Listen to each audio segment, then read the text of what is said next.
Welcome to this public session of the Doctoral Examination Committee of the Faculty of Science.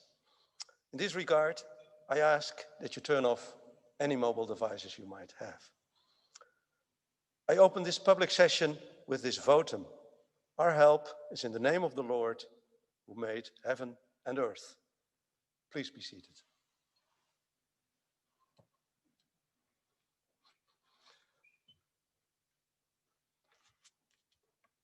Prior to the examination, I invite the candidate to give a brief explanation of 10 minutes of the research on which this thesis is based.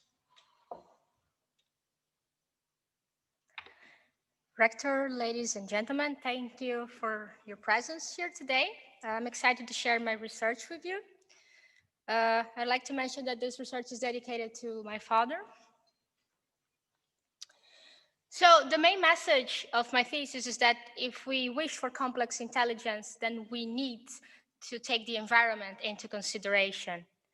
When we think of these futuristic robot views, robots are quite complex. They are not only in their structure, body structure, but in their behavior. But when it comes to reality and traditional robotics, for instance, as industrial robotics, there's a great lack of generality in robot intelligence, and also they have a hard time. It's still a challenge to cope with environmental change, especially if these changes happen relatively rapidly. So how do we get there? How do we achieve high complexity, high intelligence? Well, maybe one solution for that is evolutionary robotics, and the idea behind it is that, or at least the main idea is that instead of engineering particular robots, we design systems that are able to auto-engineer robots. However, this is a field that's still crawling, and there are still many limitations and challenges. For instance, a lot of the literature is focused on evolving the controllers, which means the brains of the robots. And the body evolution is very neglected, even though we know if we look into nature, we see that the intelligence is also in the body and it's determinant to intelligence. And when it comes to the environment, even though, despite the well-known notions that the environment determined what creatures become, what living beings are, this is even more scarcely explored in the literature. This bias is regrettable because we know that behavior emerges from the interaction between brain, body, and environment. And when it comes to the environment, there are multiple factors or multiple ways in which it's influencing behavior. Obviously, there's the direct way through interaction in which for instance, if you have one particular, let's imagine you have a person, this person is a dancer, and this person is doing this dance underwater or on land. Even though it's the same type of attempt to make a movement, the behavior itself will be different just because of pure direct interaction of the environment as an object or a group of objects interacting with the individual. But mostly, more interesting than that, there's the indirect influence of the environment. That is the creation of selection pressure for a population of creatures evolving in a particular environment to acquire or to walk towards a group of traits that can cope with the environmental conditions they are in. And last, there's another influence which is also direct, but not of simple interaction, but of regulation. So you could have the environment regulating how your genes get expressed or not expressed based on environmental conditions. And this would give the individual a different body and brain during its lifetime. So all of this comes together to define behavior, and evolutionary robotics has focused a lot on the brain only. So what my research brings is to cover a little bit of each one of these pillars and these triads. So a little bit of my robot system. We work with modular robots and their brains or controllers or neural networks. Experimented with a set of environments and tried to understand the influence of the environment from both direct and indirect perspective. Then, of course, if we're talking about the influence that the environment has on behavior and the phenotype of a robot, we need to be able to measure that. So I had to design a set of descriptors for the phenotype, both body and brain, and also behavioral descriptors to understand the traits of this robot. So the first interesting observation we saw was the emergency of strategies that usually also emerge in nature. Both regarding a little bit of physical shape and patterns of locomotion, so gait. This tells us something about the system, saying that about the potential of the system to find what's supposed to find, which is intelligence, because find something similar that nature found itself. So later on, we face the challenge of differentiation. In practice, it is, although again, we know this well-known notion that the environment is going to determine what we are, but for us, it was actually very hard in practice to show this in artificial life systems.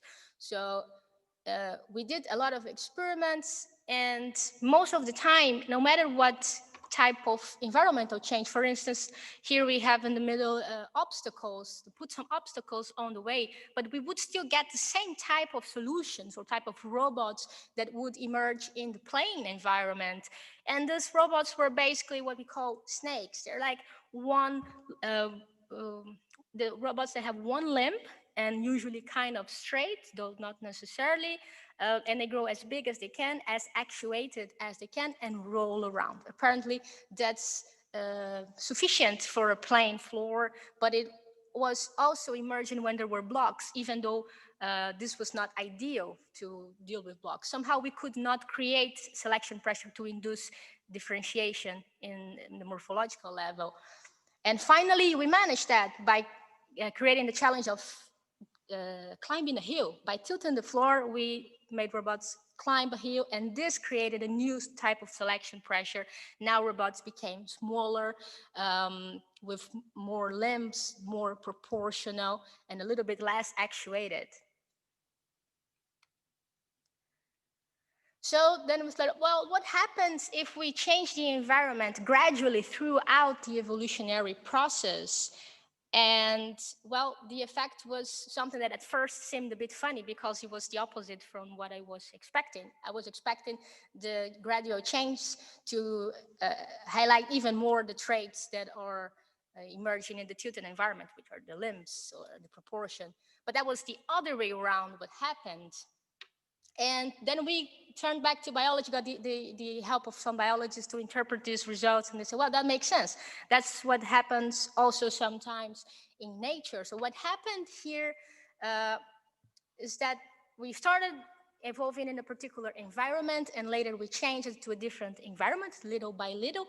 But the selection pressure for the snakes when the floor was straight or plain was so strong that soon there was no genetical variation in the pool of genes of the population for limbs to evolve anymore. So we ended up with snakes again, and these were snakes that managed to climb the hill, though normally snakes would not manage to climb a hill. Then it's okay, so what if now we, instead of just changing the environment throughout generations, we change it during the lifetime of a robot? So the robot has to be able to cope with seasonal changes. And the sad thing is that this robot has only one particular body and brain, and this doesn't really change even if the environment changes. So what we saw in practice was a high selection pressure for acquiring traits that work in the most constrained environment or the most difficult, which is climbing the hill. Climbing the hill is more difficult than walking on or locomoting on a plain floor. Well, that makes sense because the plane is less constrained than the tilted. Something that works in the tilted could kind of work well on the plane, but the other way around is not true, not necessarily true. And this is what we observed. We saw, well, of course, that these robots that are being forced to develop limbs to evolve limbs so that they can deal well with the tilted environment. They still work fine in the flat environment, but they are not as fast as the snakes are, because the snakes are the optimum for the straight floor. And we thought, well, why don't we endow our robots with the ability of phenotypic plasticity? So why don't we let them develop different bodies and brains according to the environmental conditions? And as expected, and as it happens in nature, it did help. It increased evolvability, which means pretty much having better, more adaptable robots.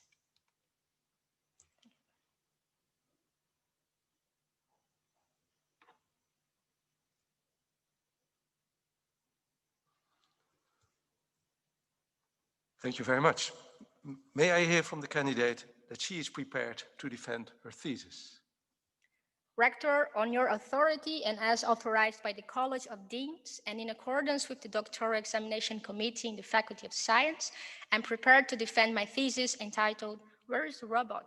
Life as it Could Be," in order to obtain the degree of Doctor of Philosophy. Thank you very much. Then we now proceed with the opposition. The first opponent today is Dr. Geoff Nitschke, who is an associate professor at the Department of Computer Science of the University of Cape Town in South Africa, mind you, at a distance of 9,679 kilometers. He is here by some fast electrons. You might see this in my back. Dr. Nitschke, thank you very much for being here in the meeting, doing your opposition, and please feel free to commence your opposition now.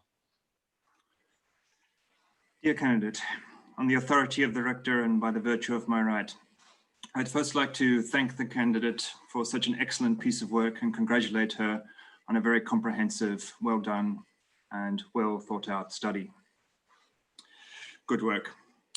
So dear candidate, my first question is as follows. So it relates to Chapter 9, Environmental Regulation Using Plastic Coating. The question is about the generality of the plastic coating method. So your current methodology works with modular structure in terms of the genotypic and phenotypic encoding, but what is the generality, or can you comment on the generality of the plastic coating encoding for other types of morphology body-brain encodings, for example, for soft robotics, for modules that can adapt their size and shape, for a whole variability of body-brain couplings. So I'd like to get your insight into the scope of the plastic coding methodology in terms of how broadly it can be applied to a very broad spectrum of body-brain encodings. Thank you. Learned opponent, thank you for the question. Yeah, so plastic coding was a proof of concept, and it's done with L systems. So in this sense, regardless the type of modules you work with, or even it's not necessarily modules, if you're working with an L system, this would right away could be plugged into it, because it's pretty much a group of if-then clauses. So the idea is I tried to abstract it from biology from the most simplistic way I could think of, so that I could understand the results clearly. And those are if-then clauses, and then they could be applied to anything else, I believe. Say if they are L systems, I can from the top of my head already imagine how to apply this to any L system. If this is not an L system, then of course adaptations would have to be made. But I believe that this is a proof of concept, shows the benefit, especially because it's a benefit that we knew from biology. We just needed to say, okay, does it work at all when it comes to artificial life? And yes, it does. But obviously, depending on your design space and your representation, you might have to make adaptations. But I believe, yes, it's generalizable to some extent. Okay, thank you. Can I ask one more question? Dear candidate, so the next question is about Chapter 8, Environment Changes During Lifetime. So I would like to get your insight into the complexity and the flexibility of the methodology described in Chapter 8. So could it evolve a generalist body-brain structure so that it can quickly adapt between two differing types of environments? So you demonstrate this to some extent, but I'd like to get your insight as to how complex those evolved morphologies and those behavioral changes can be. So for example, in the Namibian desert, just north of South Africa, you have the golden wheel spider. So the spider can crawl across any terrain, but when it comes to a downward slope, it crunches up into a ball and rolls down the slope. So it has a basic generalist morphology, but it has two radically different behaviors which alternate between the types of environment it encounters. So given the methodology you describe in chapter 8, what do you see as being the limitations for how complex a generalist morphology can evolve when given two or more different types of environments that it must deal with over its lifetime? I think the main challenge for us was, and it still is that we only found two types of environments that cause differentiation one from the other. And they are not that complex. It's a straight floor and a tilted floor. And so I think the main challenge right now is find other types of environments that do induce differentiation, because without that we cannot even test for generability, because we know that we are not able to induce the necessity for growing limbs or any other complexity with any other environments yet, for reasons that are not still clear. Probably because to have a complex phenotype, you not only need to locomote normally in nature, you have other tasks that you have to do. You have to collect food, you have to carry babies, you have to do all sorts of tasks that require a complex body. And so the main challenge is to recreate these conditions at least for now, in simulation. We don't have that yet. So yes, maybe the straightforward answer for the generalization is that, yeah, we can't generalize that much. If I evolved some robots in the tilted and I made some crossing tests, like, okay, what happens if I take this guy from the tilted floor and put it on the straight floor? Well, it's lower because the snake is the fastest. Then I took the snake and put the snake on the tilted floor, and it was horrible because it would fall down. But if I evolved them through scaffolding and through time, so through changes that work gradually, then robots were more robust. They could work well, reasonably well, both in the tilted environment and in the straight floor through scaffolding only. That was probably the best way of making them more general, not just push. Because if you push the necessity only once, they might go so greedy to one particular trait that they can go back. Sure. Can I just follow on, because you mentioned in order to survive, various behaviors must be evolved. So gathering food, adapting your gait, doing all different kinds of things in your environment is necessary. So I just want to get from you, do you see the limitations currently as being you did not find the right type of environment in order to enable these behaviors? Or was it that there was some fundamental limitation in the body-brain evolution method itself? This could also be, so at first I made a search space analysis to understand if I had limitations when it comes to diversity. And then I rewarded these robots. So when we see those salamanders popping up, as I showed in my presentation, those were solutions that they only popped up, they only emerged when I directly rewarded in the fitness for diversity. So together with speed, I was also rewarding for diversity, and one extra thing, because if I only reward for diversity, I get all sorts of snakes instead of one particular type of snake. So I had to reward for the trait that somehow was feeling like we needed, which is limbs. In this kind of, that's what we're missing, right? Limbs when it comes to comparing a snake to the rest. So I punished for having long limbs, and evolution can be tricky. So first I rewarded for limbs, but then loads of tiny limbs on the snakes grew and they were useless, but they were still snakes rolling around. So I said, well, let's do the other way around. Let's punish for long limbs. And then we get those really cool kind of animal-like robots. So we did somehow force these conditions to happen. But what we need in reality is to create these conditions without having to explicitly put this on the fitness. either by complexifying the environment. This we tried a lot. This was not enough. We had loads of students trying this. This was not enough. So maybe it's a question of expanding the search space. Maybe this modular robots is not what we want. Maybe we want something more granular, because many times, for instance, with these blocks, because the modules are relatively big, if you put blocks on the floor, it's difficult for the body to feel the nuances of the environment. So maybe we need smaller building blocks. Maybe we need soft robots. So yeah, I think there are limitations on all sides, and they should all be explored. Okay, thank you, dear candidate. I'm satisfied. Thank you. Thank you, Dr. Nischke, for your opposition. The next opponent is Professor Dr. Josh Bongard. He is a full professor at the Department of Computer Science, University of Vermont in the US. And Professor Josh Bongard remained at a distance of 5,541 kilometers, but fortunately he joins us also by video link. Professor Bongard, can you hear us? Yes, I can hear you just fine. Thank you very much for your presence here today, and you may commence your opposition, please. Thank you very much. So on the authority of the rector and by virtue of my right, dear candidate, I wish to ask you a few questions as well. But before I do, I'd like to add my congratulations to that of Dr. Nischke's.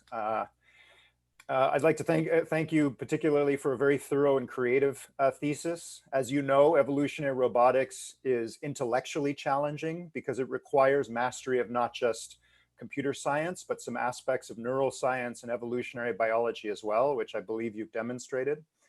And as you also know, it's also technically challenging because our two primary scientific tools, physical simulation and evolutionary algorithms, require fine control of both of them to extract clear results. And I believe you have demonstrated some clear results, but I'd like to ask you a few questions about those results. The first one is also about your work on plastic coating. And I realize that the bulk of your thesis was focused on simulation work, but I'd like you to demonstrate to us your mastery of that material by being able to extrapolate to how your work may be incorporated by others into other projects. So in particular, I'd like you to talk a little bit about how you would see your work on plastic coating being achieved in reality. What are some of the sim to real gaps that are specific to this challenge? One aspect I noticed in the videos of your plastic coated robots is that some of the robots, when a single robot that was shown in 2 different seasons, it had a different body plan that was composed of different numbers of parts, rather than just reconfiguring its existing parts. So how do you envision that being instantiated in reality in the future? Learned opponent, thank you for your question. Yeah, for me, it's a bit unclear how it would have been. I didn't have time to go to hardware with anything, but I think maybe the main point when it comes to regulation would be that regulation also in nature takes into consideration the costs of anything you're expressing. And we don't really have these costs in simulation, but we would definitely have these costs in hardware. So I wonder if by having these costs, the selection pressure that we had would have been the same, and if we would have had the same good results. We got increase in revolvability. Maybe we wouldn't have got this if we had the costs that we would have had in real hardware. So I think this, yeah, I'm curious to see what would happen, but unfortunately I didn't have time to explore hardware experiments in my research. I hope to do that in the future. Understood. So you mentioned cost, and again, depending on the hardware platform, there may be different costs, but let's imagine that you were working with a hardware team and they were able to supply you with a single number, a cost for a given robot. How would you incorporate that cost into your current method? I think it would be the cost of having the cost of actuation. So from your point of view, let's imagine it doesn't matter. For one of your simulated robot, the hardware team would give you back a single number. This is the cost of instantiating that robot in reality. So different robots, different simulated robots in your population would have different costs. How would you simultaneously minimize those costs while maximizing the behavior you were seeking in your evolutionary algorithm? First moment, I wouldn't bias anything, I wouldn't touch it. I would just test it exactly like I tested in the simulation and see what happens. And depending on the results, I could get insights of how I should start tweaking this cost.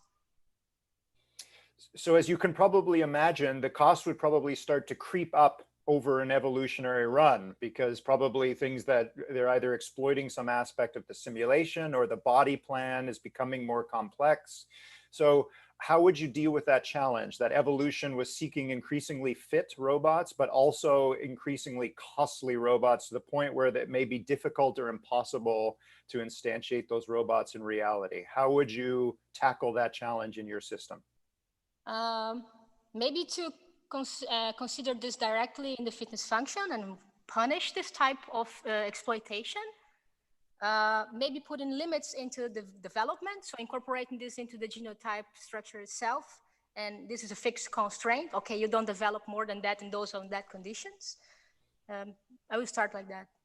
Okay, those sound like two good options. If I may press a little bit further, you mentioned that you might consider incorporating cost into the fitness function. As you know, that can be challenging. Fitness function engineering is one of the unsolved problems in our field. So could you brainstorm or let us know a little bit more your thinking about how you would incorporate cost and fitness into a fitness function in your system? One first way is just doing it mode objective. One second way with a penalty, directly a penalty, which is, it's hard to define the right weight for the penalty.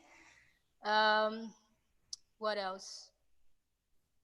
Yeah, maybe just making it open-ended so that the costs would result, the problem of the cost would emerge on itself and I didn't have to measure it in a fitness function. Understood, understood. Again, those sound like three reasonable options. I'd like to ask you about the first one. You mentioned including it as an additional objective and making your approach a multi-objective optimization method. What might be some of the challenges there if you include cost as an objective as well? What might be some of the drawbacks of that approach?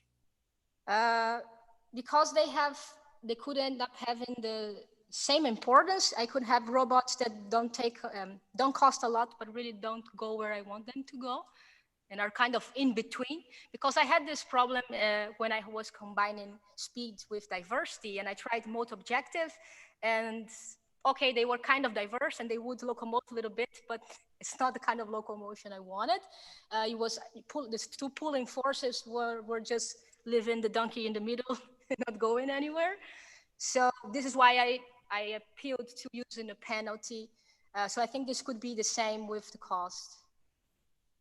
Great, that seems like a very reasonable observation. So I believe we have 2 more minutes together. So just a very brief question. In your PLOS-1 paper from this year, you mentioned that you were interested in analyzing the complexity of the environments in relation to the complexity of your robot phenotypes. And I believe you mentioned you were proposing to do that. Maybe you haven't done that yet, but what would you hope to investigate if you were looking at the relationship between environmental complexity and phenotype complexity? In particular, I'm interested in what do you mean by complexity? How would you go about formalizing complexity in your system? This question for now is more like a hope or a dream, because before this question, I was hoping much more to actually find more than one environment that induces differentiation. Because which complexity can I measure in something that is like this or like that? How many variables do I have? Only the angle. So that's not that interesting to measure. So before I care about that, I would like to try hard to find more environments that actually present some complexity, regardless what complexity means. But first I need this environments so that I can, wow, now I have multiple types of selection pressure. I can actually start measuring something. Understood. Okay, thank you very much. I think that exhausts my questions for now. Thank you very much, Professor Bongard, for your opposition. So, in keeping with the thesis, we proceed to physical space now. The next opponent is Professor Dr. Guido de Kroon, who's a full professor at the Department of Control and Operations at the Technical University of Delft here in the Netherlands. Professor de Kroon, thank you for being here in this meeting, and the floor is yours. Okay, on the authority of the rector and by virtue of my right, I would like to have a discussion with you about your work. But before we dive into the discussion, I would also like to congratulate you on the great work. And I must say that I heartily agree with many of the statements you made on how intelligence depends on multiple factors, and that some parts of this, like the environment and the body, are largely neglected by the robotics literature. So I applaud you for taking the very brave step to do some initial studies in this area. I think that, like some of the previous members of the committee, I was fascinated by the matter of the multiple limbs and basically evolution not giving multiple limbs. And yeah, I would have still a question about that. So in your thesis, you say that you've tried out, you've given the robots the ability to learn during life, and that you've proven that adding this ability does not result in limbs, basically. But my question to you is, could you explain us a little bit the control structure that you used? And could you also perhaps analyze whether this control structure can be suitable for multiple limbs? Learned opponent, thank you for your question. So the control is a little bit of a hybrid in the sense that, okay, so it's a neural network, it's a CPG because each one of the neurons is oscillating in a particular pattern. So you have these waves and repetition, but we also have sensors that can be disturbing these oscillations. Those are touch sensors. They can be just 0, 1 if there's touch or not. And of course, there's one particular weight that's evolving and regulating the connection, not regulating, controlling the connection between the sensors and the oscillators. And yeah, I hadn't thought about it. That's an interesting thought. If this type of controller allows, would induce, create the necessity or allow the limbs to emerge. Because my first thought was, well, if we look at animals in nature or even in the literature, we know that animals with multiple limbs are faster, right? So why don't we get limbs? Then I thought, well, maybe if you have one limb and this limb is just going somewhere, all right, this is good. Then if you have another limb and this limb is going somewhere opposite, then okay, you have two limbs, but they are fighting each other. I think it's a nice point. So, and in order for them not to fight each other, what I would expect in such controllers, and we also know that a lot of the control is decentral, basically, in animals, but I typically expect these pattern generators to be linked to each other, and so that they can also influence each other. And I didn't find in your thesis any graph that showed that these oscillator neurons can be linked. So my question to you is, can they be linked or not? And if not, yeah, what do you think? I also think or thought at some point that this lack of, again to the previous point, having multiple limbs could be a problem. So what if we learn to synchronize these limbs? This was my hypothesis with the learning, but apparently it was not enough.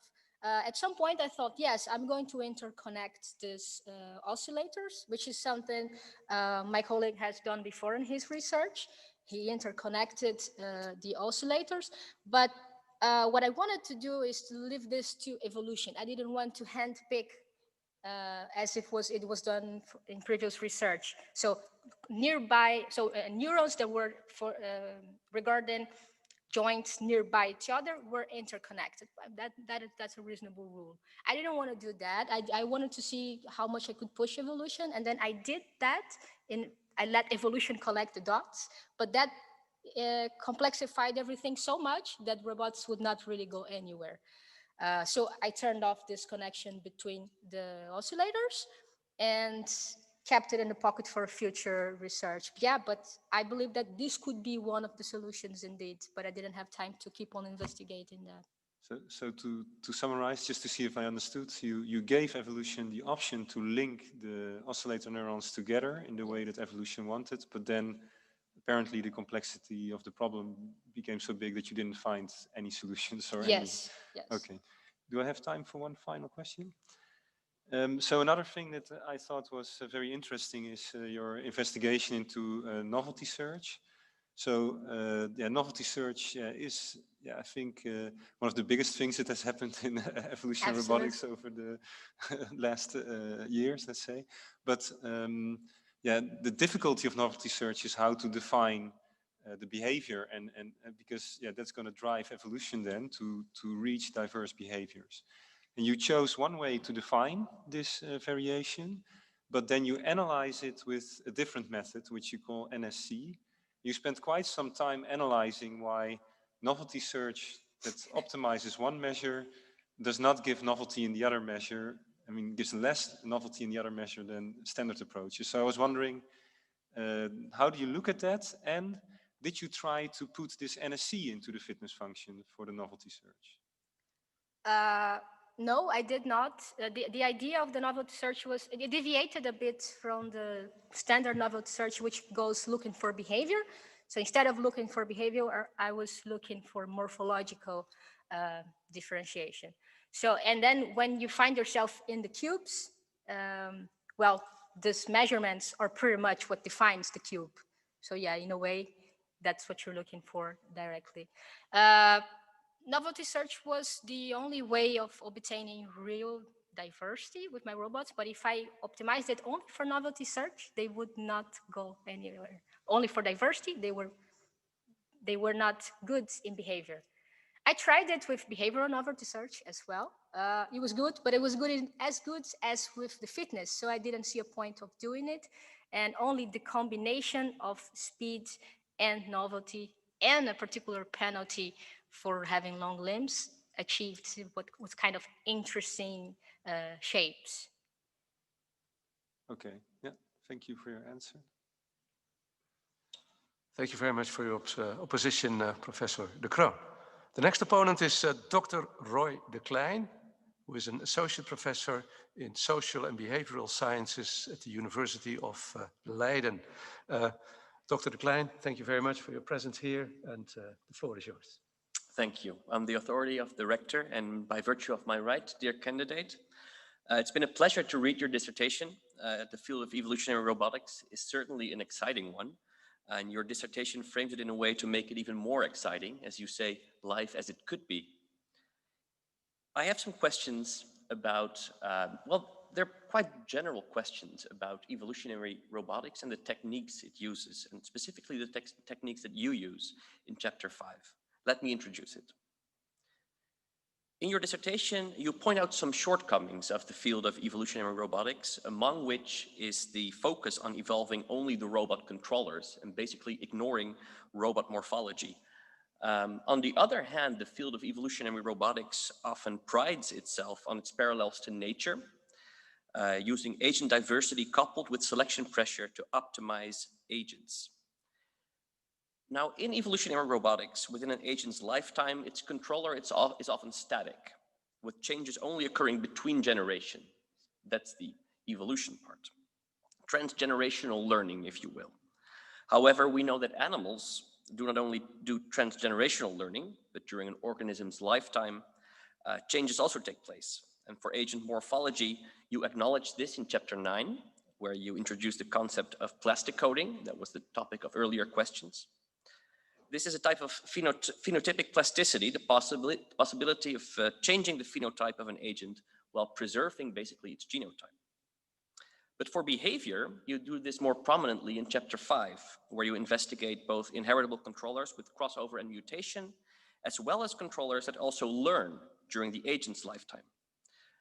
However, when I look at chapter 5 as a learning algorithm, you use CMA-ES, which actually is a kind of evolutionary algorithm. Now, in animals, learning is often modeled as operant conditioning or reinforcement learning, as it's known in the machine learning literature.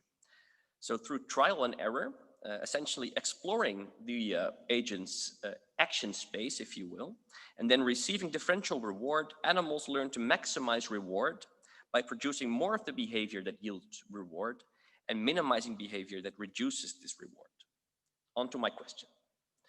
Considering that evolutionary robotics prides itself on its parallels to nature, have you considered having your agents use reinforcement learning algorithms to model lifetime learning, while at the same time using evolutionary algorithms for intergenerational adaptation, as this seems to most accurately reflect what happens in nature? If not, why not? And what would you expect to see differently? Learned opponent, thank you for your question.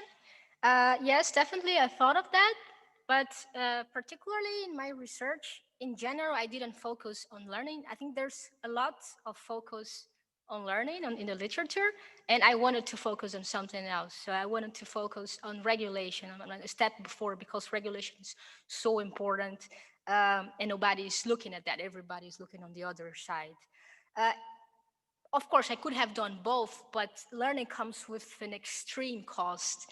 You usually would take 100 times more each one of the experiments to be executed, because you not only you have to execute one particular task once, but maybe 100 or multiple, many times iterations for the learning. So this is extremely expensive, and I put it aside because I was mostly interested in regulation. I hope in the future we can have more resources so that we can do always both.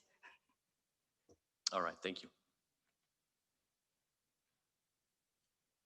There's time for another question if you would like to, but maybe later. Thank you. Thank you. Then the next opponent is Professor Dr. Jacinta Ellers, who is a full professor here at VU in evolutionary biology. Professor Ellers, thank you for being here, and you may commend your opposition. Thank you, Rector. On the authority of the Rector, and by virtue of my right, I would like to congratulate you on the completion of your thesis. It's a large body of work. It creatively explores the effect of environmental characteristics on robot evolution. And as an evolutionary biologist, I'm fascinated by the possibilities that evolutionary robotics offers for sort of out-of-the-box experiments that defy biological laws. So I have read your thesis with great pleasure, and I think this cool robo-snake on the cover of your thesis is a nice illustration of the intertwining fields. Yet it also embodies your frustration, right? Because a lot of snakes came out of the result. So that's what I want to use my questioning time for. I would like to discuss from a biological perspective some possibilities or possible explanations why only, well, not only, but mostly snakes evolved. And so I would like to start with the environment. That's central in your thesis, and already in the previous, the questions of the previous opponents and answers to that, it has occurred that you say environment really determines what the robot becomes, because the environment actually puts the selection pressure on the robot. But when you think about evolution, it's not only the selection pressure that causes evolution. Of course, there also needs to be genetic variation. And not only genetic variation, it also needs to be heritable genetic variation. And so my first question to you is that the trait that is under selection in your thesis is speed of movement. And so did you look at the heritability of this trait, at heritability of speed? Heritability of speed? Yeah, so whether it's heritable from parents to offspring, because that is needed for evolution. If it's not heritable from parents to offspring, of course the offspring don't look like their parents, and then you don't get evolution of that trait. Yeah. So at the beginning, when I was tweaking the DNA structure to decide how it is going to be, I was always comparing the parents to the kids and seeing how this distribution looked. And at some point, I, for instance, decided for a particular crossover operator, and I would see that kids were too far away from the parents. So I was tweaking until I could see that normally they would stay kind of close to the parents, and less often they would go very further from the curve. So this was my first step to decide for, okay, this is the DNA structure that I want to start working with for my experiments. Okay, I think that's a very important step.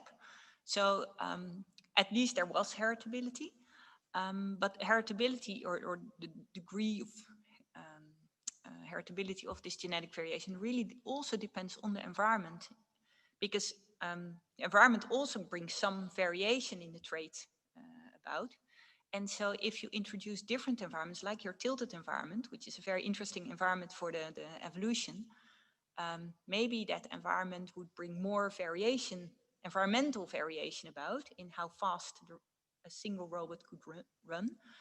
Do you have any idea about that? Whether the variation, if you would run the same robot type No, in the same environment? For us, it was always, you're always converging to something, either if a snake on the playing floor, or even if it would be more like a spider, something with limbs on the tilted environment. Yes, there was a little bit more variability in the tilted environment, but still, oh, geez, sorry. You could always see convergence. And the only way I was able to keep diversity until the end was through combining speed with novelty search. Because in this sense, novelty search is kind of simulating loads of factors that allow complexity to emerge in nature, but we don't have that in simulation. So that was one way of making it happen. Yeah, and an effective way, because that worked. But I still want to push a little bit further on that environmental variation, if that's allowed. Because I was actually not looking at meaning that you would compare the different types of robot, but if you would run a single robot in that environment or simulate it a number of times in that environment, how different would the speed be if you would do this, measure the speed of the same robot multiple times? And would that differ between a flat environment and a tilted environment? Oh, I see. Well, for us, the variation is very little because the environment is static. So there's some small variation for because of the calculations in the simulator are not always exact, resulting on the same thing because of small delays. But in general, they behave the same. I mean, if we had some sort of environment that's, I don't know, moving a little bit, if there was a little bit of wind or anything changing in the environment, then we could see that. But the environment is static. We just can't observe that. Okay, well, you've convinced me that that may not be the reason then why snakes evolve. But I have a second candidate, if I'm still allowed to go on with my questioning. And from biology, biology is actually a science of shortage and scarcity. So much of the diversity of life can be explained by the different ways that organisms cope with scarcity of resources. And so since some resource is always limiting, there's always a constraint on evolution. And so in your thesis, I sort of miss information on the constraints that robots are facing. I mean, not in the environment, but in their own body building or controller brain building. So there don't, for example, there don't seem to be energetic cost or logical cost for building something. And so this may be one of the reasons why this uniform outcome of snake robots occurs many times. So I would like to ask you, what do you see as constraints on the robots? Did you put in any constraints? And what other traits are unlimited? What is specifically not constrained in your robot? And how may this have affected the results? In general, there were no constraints, except that at some point I started limiting the size of the amount of modules in the body just because it was becoming hard to process. We wanted to have more runs of the same experiment. So I limited the amount of modules, but before limiting the amount of modules, we had very similar results when we had no limits. And I even made one informal test in which I put a penalty as a cost for using too many motors, so for growing bigger and more actuated, but the results are still pretty much the same. Nothing groundbreaking came out of it. But I'm sure that maybe more complex constraints would have induced more complexity. That's something I would love to explore in the future. Maybe I've misunderstood it, but as I understood it, actually the energy for the moving comes from this motor, from the joints, right? The red blocks. And when I look at your snakes or the outcome of your results, many of the blocks are red. So that means that what's maximized is not necessarily the speed, but it's the number of joints, the number of motor blocks that you have. So could it be that the snakes actually, because they are not limited, there's no cost for using so much energy, that is the reason why they are the most profitable outcome and not really the environment? Could definitely be. Because the tests I made with costs for joints were very limited. I put a penalty. I said, okay, if you grow too big, then you don't have that many chances of surviving. Still, they would turn into snakes, and they would do grow as much as they could without being too penalized. So probably I should try more types of penalization, just make constraints more sophisticated. And that's definitely something I would like to look into in the future. Okay. Rector, can I ask a short question? You may ask a full Great. question if you like. Well, now I'm going on to a bit more a general question. Maybe it's even a philosophical question. So evolution, of course, is not a process with a goal, right? In that sense, it's a blind process. So you say something about this in your introduction, that maybe evolution can produce different robots. But to me, that seems a sort of roundabout way of producing robots if you use that blind process rather than our very smart human brains, right? But maybe in your introduction, you say that maybe that leads to better robots. But in your work, can you actually see that your robots somehow have produced some unexpected results that we could not have designed into the robots with our own sort of foresight brains? No, I mean, I think when it comes to this part of this sub area in evolutionary robotics, when you're evolving the body and the brain completely from scratch, there's still so many challenges when it comes to locomotion. I mean, it's a simple task. There's nothing groundbreaking about locomotion, but it's a toy task. We play with that because we are interested in the processes and not really on the task for now. What's the best DNA structure? How can we do regulation? What happens with that or if do it those? So many what ifs. And so maybe if I ask you, what in your thesis do you think is the most promising result that will be used in next work on this robot evolution? I believe it's the idea of regulation itself, the method of regulation. I mean, we wouldn't be that complex if we didn't have regulation, right? If we only had, okay, just express everything you have. You have to express the right thing in the right moment. That's what makes us us, I guess. As a biologist, I fully appreciate this answer. Thank you. Thank you, Professor Ellers, for your opposition. The last opponent today is Professor Dr. Frank van Harmelen, who is full professor of artificial intelligence here at VU. Professor van Harmelen, I'm pleased you're here, and the floor is yours to start your opposition. On the authority of the rector and by virtue of my right, I would like to first congratulate you on your thesis, which was, I found, eminently readable even by a relative outsider like myself. And I would like to discuss two questions with you that came to me while reading. And I think maybe both of them are generalized versions of earlier questions. So the first one has to do with the goal that you set the robot. And you say, well, we only set the robot a single goal, namely locomotion. And as you say, page 14, our concept of fitness concerns the speed of the robot now in the due direction. So the faster a robot, the more chances it has to survive. Now in real life, both in biology, but even as an academic, the problem is not to satisfy a single goal, but the problem is to evolve in something that can satisfy multiple and typically conflicting goals. Right? So this is, I think, a generalized version of your comment about the constraints. So would all your results have been the same if the robots had a fitness function that was targeted to satisfy multiple conflicting goals rather than a single goal? Learned opponent, thank you for the question. The answer is, depending on the tasks, probably not. Probably would become so difficult that the robot wouldn't even be able to do anything. And then I couldn't demonstrate this proof of concepts that I have. But yeah.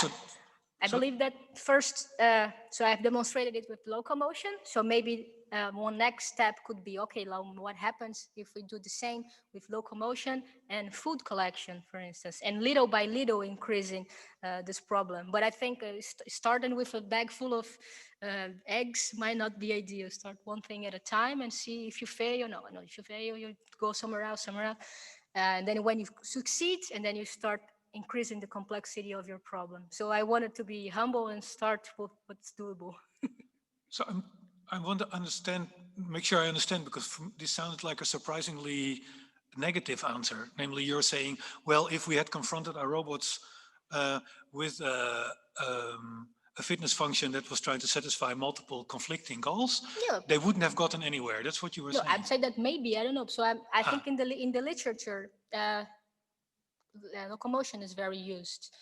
So if in the literature locomotion is very used, I I don't see many reasons to go to something too complex, much more complex than locomotion.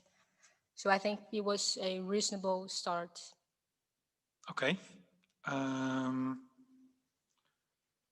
Okay, so let me switch to my second question. I think this is maybe also a generalization of this generalization of your last question about unexpected results that evolution invents, things that we couldn't have thought of before. So what, if I understand correctly, a key part of your approach is that you design quote a set of robot descriptors, right? So concerning a morphological controller, behavioral properties, and these give a framework for search space analysis. And I think there's these, and you have these 8 quantifiable morphological descriptors. To me, this sounded, from a computer science point of view, this sounded a little bit like feature engineering. Like you are designing upfront the features that you think are important and the features that should play a role in the learning process. And as you are well aware, feature engineering has a little bit of a bad press in recent years, right? Because it limits the learning process by the cleverness of the engineer who's doing the feature engineering. So it would leave no space for unexpected learning unexpected results. We're only measuring it by the things we have thought up front.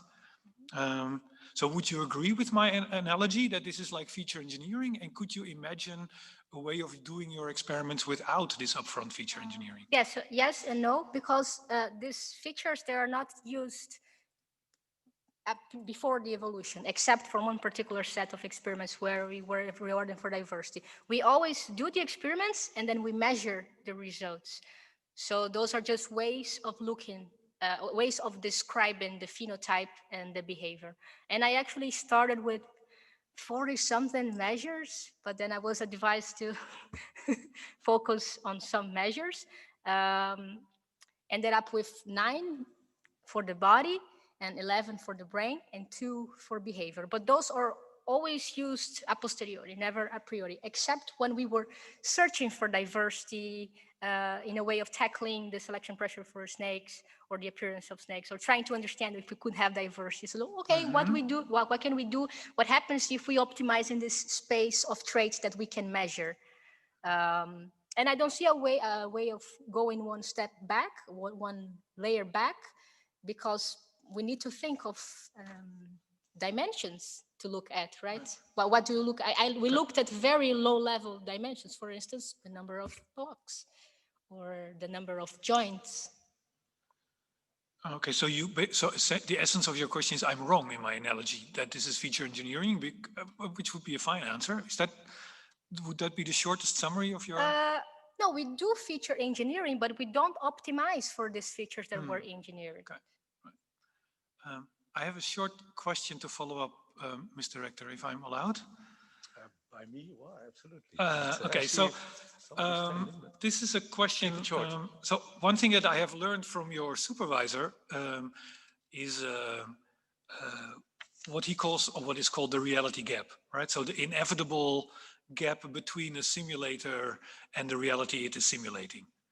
And that therefore, there is these inherent limitations to doing simulation research. So it's research in simulation environments.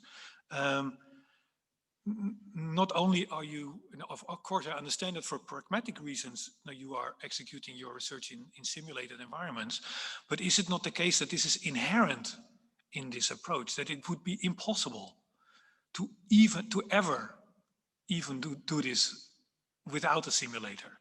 And if the answer to that is yes, where does that leave your supervisor's concern about the reality gap?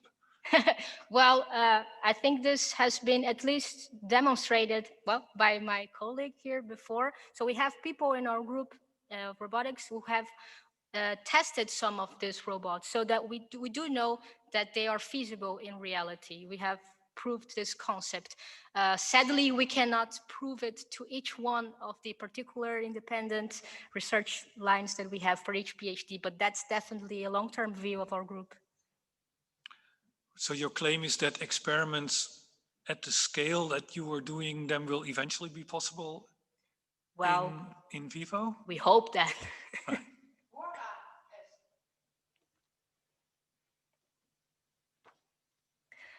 Now that my defense has ended, I sincerely thank the opponents for the attention they have devoted to my thesis. I now look forward to the decision of the doctoral examination committee in the Faculty of Science, which will decide whether the degree of Doctor of Philosophy will be granted to me. Thank you. I hereby adjourn the public meeting of the Doctoral Examination Committee of the Faculty of Science for further deliberations.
Please be seated.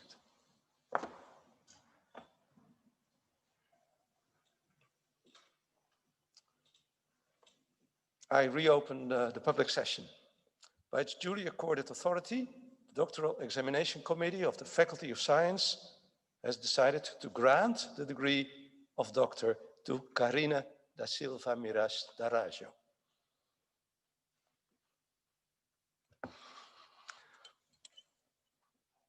Seated next to me are Professor Dr. Gusti Eiben, supervisor, and next to Dr. Eiben is Dr. Evert Haasdijk, the co-supervisor. Professor Eiben, appointed by the College of Deans as a supervisor, will perform the investiture. But first, I invite both supervisors to place their signatures to the degree certificate as a witness of this deed.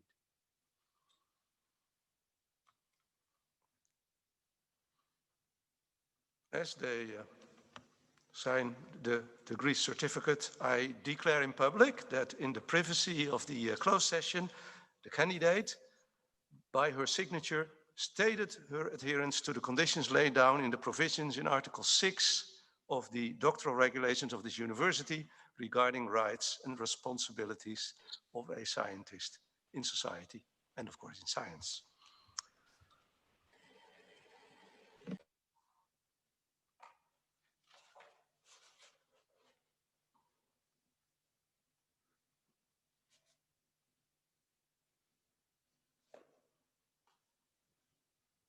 I now invite colleague Eiben to resume the ceremony by performing the investiture, and I invite the members of the Doctoral Examination Committee to stand during the pronouncement of the investiture formula. All others may remain seated.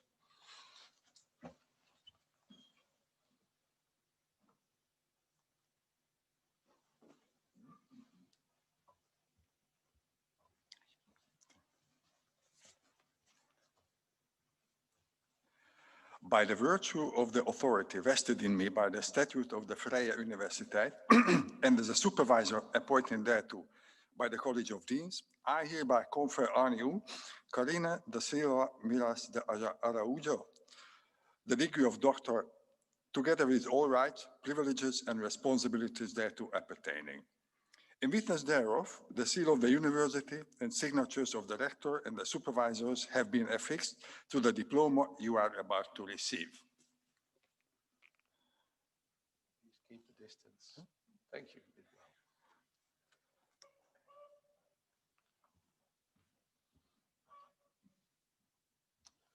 Please be seated again.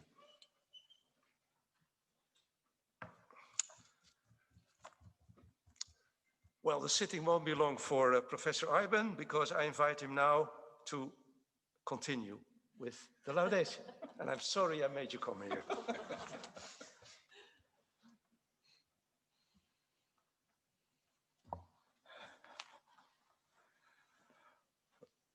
Dear Karine, Dr. Miras, an amazing moment that started more than 4 years ago. And this is the moment to, to reiterate how it started and what we did and everything. I skip all that. I'd rather throw a couple of adjectives. So this is the moment when we describe our PhD students, and there are some common adjectives used, like bright, hardworking, shy, nerdy. There are some that just in the air, not pronounced, but irritating, headstrong. You are none of these. The two adjectives for you are creative and passionate. You are both about your work. So when you started, you were one of those PhD students who started without any funding and any money, just for the intellectual pleasure of the work and the potential. But soon enough, you got a 2 years appointment on an EU project that was trying to develop robot explorers for pipelines, water, oil, or milk pipelines. And that also gave you the obligation and the opportunity to follow a completely new training. So actually, before that project ended, you get another degree, and you are now a fully certified industrial designer, if I quote it correctly. So that was a nice feat on itself.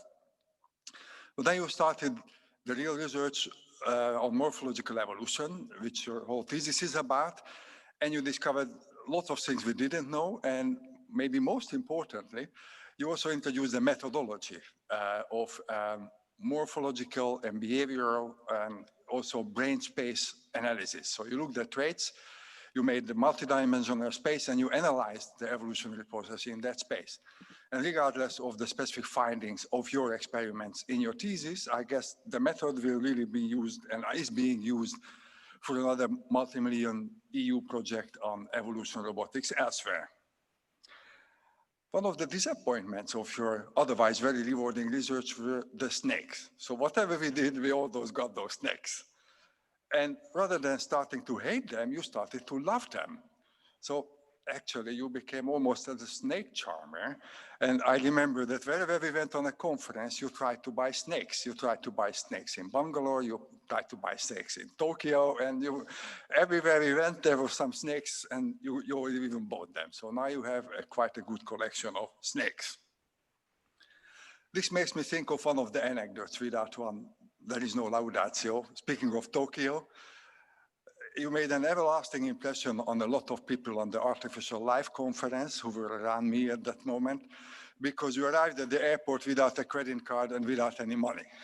All you had was a smartphone and a couple of friends at the conference and the Wi-Fi at the airport. And after like half an hour of deliberation, involving Japanese locals who told you where to go to use an ATM that may give you money on your European bank card, finally, I suggested, just get a taxi, don't say anything but the address, and hope that you find me before the taxi driver gets very angry. Which you did, and actually you survived. The taxi driver was happy, and we had you at the conference. One of the other things that has a remaining impact is that you made friends with biologists. So one of your insights was that whatever evolution is coming up in simulation could and should be related to biological evolution. And the insight of you was that indeed all these robots that you have found in your evolutionary processes, many of them, some of them had a biological equivalent. So you had PhD students from the biology department under the supervision of Professor Ellis here, and you made friends and you made very, very cool YouTube clips relating them. And in your opening presentation, you showed some of those little clips. And this was really, really appreciated also by the research community. And one of the biggest evolutionary computing conferences, you won the silver medal with that YouTube clip. So towards the end of your PhD study, you got fascinated about the phenotypic plasticity. And I think this is something that must be pursued because there is so many unanswered questions and there is so much research to be done. And ultimately, even though you don't know how, nobody does, it will have a hardware equivalent and it will change a lot of things in robotics because we will be able to make transformers. Now back to those adjectives. I said you were passionate, and I guess many people have felt it today, but you are also creative. So you are making games, you are writing poems, and you are making music. And you related all of these to your work, actually. So you have this game, EvoMan, and at this moment you are abusing 300 students of the course of evolutionary computing who are doing it as a programming assignment to make it better, which is really indeed a nice achievement in itself. Then the music. So a couple of months ago, you were very intensively working on AJ, the artificial jammer, and you developed an evolutionary artificial intelligence program that creates music, very enjoyable music from scratch. Not like machine learning does it, listening to much human music first and then modeling it completely from a primordial musical or the primordial soup, yes. And our head of department was also very pleased jamming along with you and AJ. You entertained the whole Christmas party in 2019. And then finally, the poetry. So I understand you write poems. And at this moment, you are working on a corona-proof advisor at the entrance of the building, being a pepper robot. And while people are waiting to be admitted, the pepper is entertaining them. And people have a choice, whether they want to have jokes or whether they want to have poetry. And last week, we had a kind of Turing test. You showed us some poetry, and we had to guess whether it was a robot-made poetry or whether it was made by a human. When we did the test, afterwards, you said all the poems were written by you. And that made it a really interesting outcome because none of the human poems are attributed to a human. I thought they were all robotic poems. So I think there is a great academic career in front of you. You could and should stay in the academics, but if you ever leave academia, one piece of advice: go for music and not for poetry.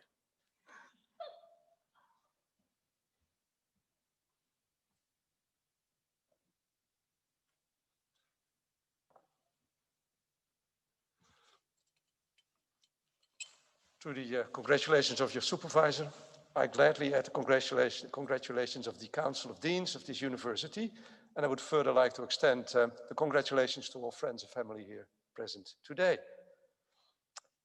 This doctoral examination ceremony is now completed. Dr. Miras will now lead the procession out of this hall, and I invite you all to follow. By pronouncing the doxology, I would like to close this public session of the Doctoral Examination Committee of the Faculty of Sciences, and please stand.